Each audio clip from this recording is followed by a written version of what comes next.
So how do you get inspired? These teens are getting into the gardening spirit with some music at the Breaking Ground Conference, organized by the San Francisco Parks Trust. It's a program designed to get young people involved in greening their neighborhoods. Our first stop, to meet youth from Literacy for Environmental Justice.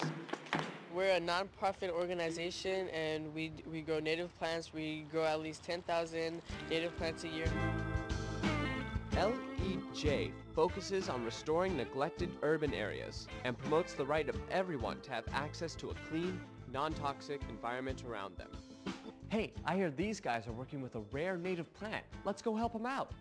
What we do is we take out a clump of dirt, including the California Phacelia from here, and then we try and separate the full plant. So we take it from the roots, and we just try and get all this dirt off of it for now. And then we take our chopstick, and we use it to dig a little hole, which we can then put the roots in,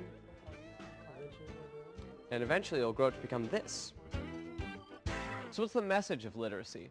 So our goal for youth is just to get a new aspect of life, because we don't have access to nature in school. And so this was a great program for youth to get outdoor connections and just get a new different aspect of life. That's what Breaking Ground is all about, according to SFPT's Julia Brashears. It's about getting high school students together to share ideas, best practices, get inspired. It's about the environment and land stewardship. Now let's find out what Jordan's up to. If this stuff looks like an oddball pile of scraps, that's because it is.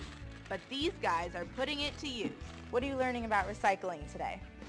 To reuse scraps and that everything can be used for something. They're making recycled hanging gardens out of stuff you might normally just toss into the trash. And I'm trying my hand at it too.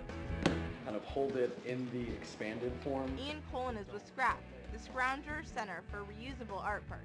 Scrap is all about getting people creative and taking one man's trash and making it another's treasure. It's a lesson in reuse that Ian hopes will get these teens to think about scraps in a new way.